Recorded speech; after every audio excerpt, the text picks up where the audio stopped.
Welcome!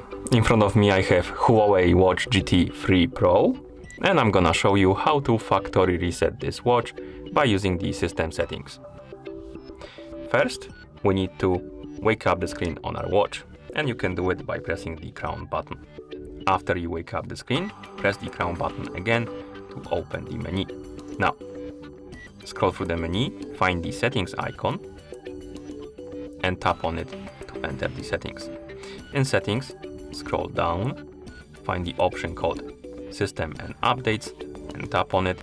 Here, scroll down, find the option called Reset, tap on it, and then tap on the check mark to confirm and start the resetting process.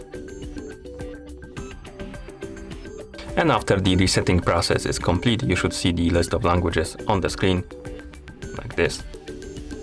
And that's how you factory reset this device by using the system settings on the watch. Thank you for watching. If you found this video helpful, please consider subscribing to our channel and leaving the like on the video.